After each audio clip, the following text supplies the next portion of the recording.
जी, ऐसा प्रश्न हमारे पास पहली बार आया था, इसलिए हम पढ़ रहे हैं महाराज जी। राधे राधे महाराज जी, इस दास का आपके चरणों में कोटि कोटि प्रणाम। महाराज जी, मैं हर रोज भगवान के पवित्र नाम का 1.25 घंटा जप करता हूँ और आपका सत्संग सुनता हूँ, इस इच्छा से कि मेरा एक दिव्य एवं शाश्वत लोक में चक्रवर्ती सम्राट की तरह मेरा जीवन हो और हजारों लाखों सुंदर मेरी रानियां हो। क्या भगवान नाम से ये संभव है?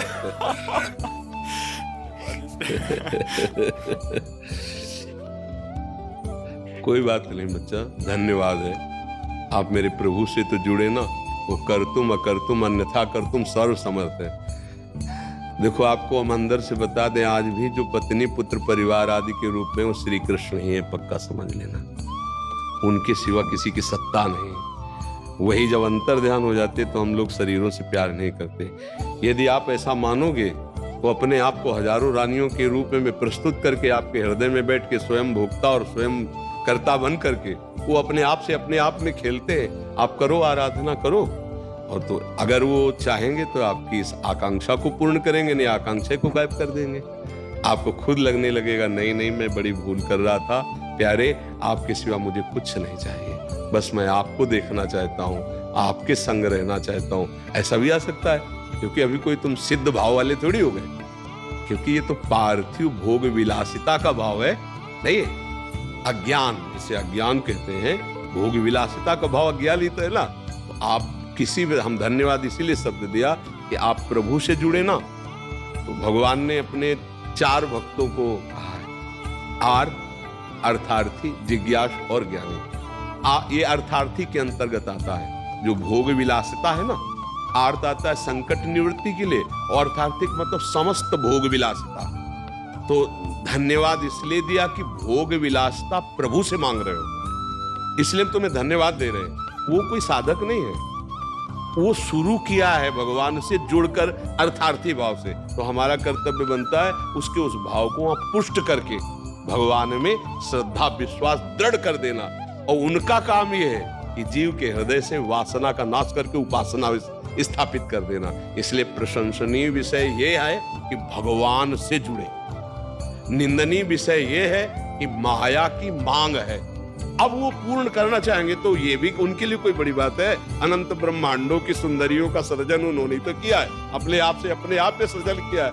तुम 1000 कह रहे हो, 1 करोड़ हो जाए।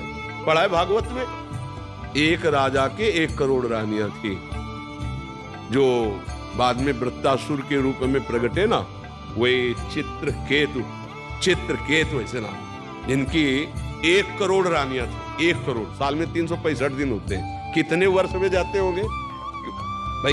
365 दिन होते हैं, तो कितनी रानियों से दिन में मिलते होंगे, कब राजकाज करते होंगे? 1 करोड़ रानियां। तुम्हारी कितनी इच्छा है? ये है महाराज जी, हजारों लाखों। नहीं, एक बोलो कि वो मतलब हजारों प्लस लाखों, तो फिर जी हजारों भी चलेगा, लाखों भी चलेगा। भगवान की विभूतियां है। हाँ, भगवान की विभूतियां है। ठीक है, तुम चिंता मत करो, भजन बढ़ाओ। हाँ, भजन बढ़ाते रहो, नाम जप करते रहो, और ये अपनी आशा रखो तुम।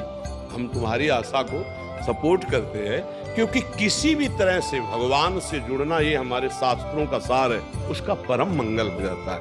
जिन्होंने भगवान से वैर किया उनको परम पद मिल गया, जो भगवान को मारने के लिए आए उनको परम पद मिल गया। फिर आप तो श्रद्धा से 1.25 घंटा नाम जप करते हैं और सत्संग सुनते हैं, तो निश्चित क्या पूर्ति करेंगे वो श्री कृष्ण जानेंगे। आपके अंदर शुद्ध जहां ज्ञान हुआ, तो ये सब ऐसे लगेगा ब्रह्मादि के भोग सब विषम लागत ताई, नारायण ब्रज चंद की लगन लगी ही जाए। जो तुम मांग रहे हो ये किसी के पास बहुत होता है, और जब भगवान का रंग चढ़ता है तो ये सब बमन के समान त्याग के चल गए। पूज्य श्री रूप जी, पूज्य श्री सनातन जी, ये एक तरह से राजमंत्री नहीं, राजा ही थे। इन्हीं के अनुशासन में, इन्हीं के आदेश उपदेश से सब काम चलते थे। सारा वैभव त्याग करके भारी कष्ट सहते हुए श्री कृष्ण प्रेम की जो रहनी दिखाई वृंदावन में, अद्भुत रहनी। और क्या कमी थी भोग विलासिता की, सब कुछ छोड़कर श्री रघुनाथ दास जी गोस्वामी कितने बड़े घर के सब कुछ त्याग करके, और कैसा जीवन, कैसा जीवन। तो हमारे श्री कृष्ण बड़े लीला विहारी है। आप नाम जप करो और ऐसे चलते रहो और मांगो उन्हीं से, बस दूसरी की तरफ गंदी दृष्टि से न देखना। तो फिर वो संभाल लेंगे। वो दे दे या वो आपके भाव को बदल दे, वो या आपको स्वयं को दे दे। एक बार जरा सा आनंद स्फुरित होगा, फिर तुम्ही को कहा जाएगा कि तुम्हें मांगे थे ले लो, तो आप हाथ जोड़कर भगवान से कहोगे कि मेरी गलती को क्षमा करो। बताओ वो कैसे तुम्हें बताए, वो रो पड़ोगे तुम कि प्रभु मुझसे भूल हो गई, आपको न मांगकर कुछ और मांगा। सच्ची कह रहे हैं, पर हमें अच्छा इसलिए लग रहा है कि आप भगवान से जुड़े हो। बस मांग तो बहुत ही मतलब फंसाने वाली है। एक जिसकी पत्नी होती है ना, एक परिवार में होता है ना, निर्वाह करना प्रेम का बहुत कठिन हो जाता है। प्रेम का निर्वाह करना बड़ा कठिन। पति पत्नी आजीवन दोनों प्रेमी बनकर जीवन निर्वाह करे धर्मपूर्वक, बहुत कठिन है। नहीं 1 2 3, पर वो भगवान के भाव से ही वो ठीक हो जाए। ठीक है, आप संतुष्ट लो, पर और नाम बढ़ाते जाओ।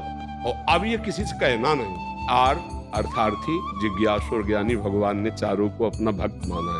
तो हम भगवान, जैसे करदम जी ने जब ब्याह की सोची तो उन्होंने भगवान से पत्नी मांगी, भगवान से कि मुझे मेरे अनुरूप पत्नी चाहिए, और 10,000 वर्ष तक तपस्या की। महाराज मनु की पुत्री देहूति जी से, जिनसे भगवान कपिल देव जी का प्रादुर्भाव हुआ, वो इतनी महामहिम, इतनी तो अगर आपकी आकांक्षा है तो मेरे श्री कृष्ण उसकी भी पूर्ति करेंगे, पर डट के वजन करना पड़ेगा। अब लाख के लिए तो ज्यादा ही करना पड़ेगा ना।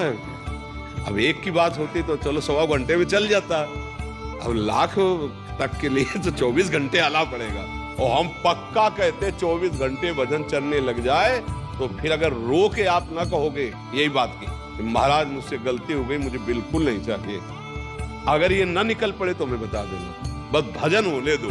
क्योंकि एक स्वाप्निक कामना है, ये स्वाप्निक कामना है।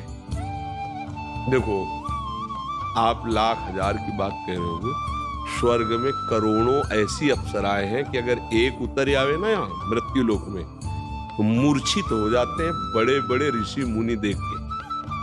तुम लोग तो मतलब टिक ही नहीं सकते 1 मिनट। जो जितेंद्री हैं उनकी हालत खराब हो जाती, इतनी सुंदर है। इतनी सुंदर अप्सराओं का स्वामी देवराजेंद्र है। वो देवराजेंद्र एक महात्मा की पत्नी, गौतम ऋषि की पत्नी अहिल, वहां गंदी दृष्टि करने गया नहीं। तो इससे क्या पता चलता है कि करोड़ों अप्सराएं होने पर भी वो भोग वासना का जो अंदर राक्षस बैठा होता है वो कभी तृप्त नहीं होता है। वो अप्सराओं का स्वामी होकर के भी छुप के वेश बदल के अहिल्या जी के साथ, तो इससे जरा विचार करके जरा देखो कि वासना रूपी राक्षसी क्या कभी तृप्त हो सकती है क्या? कभी नहीं।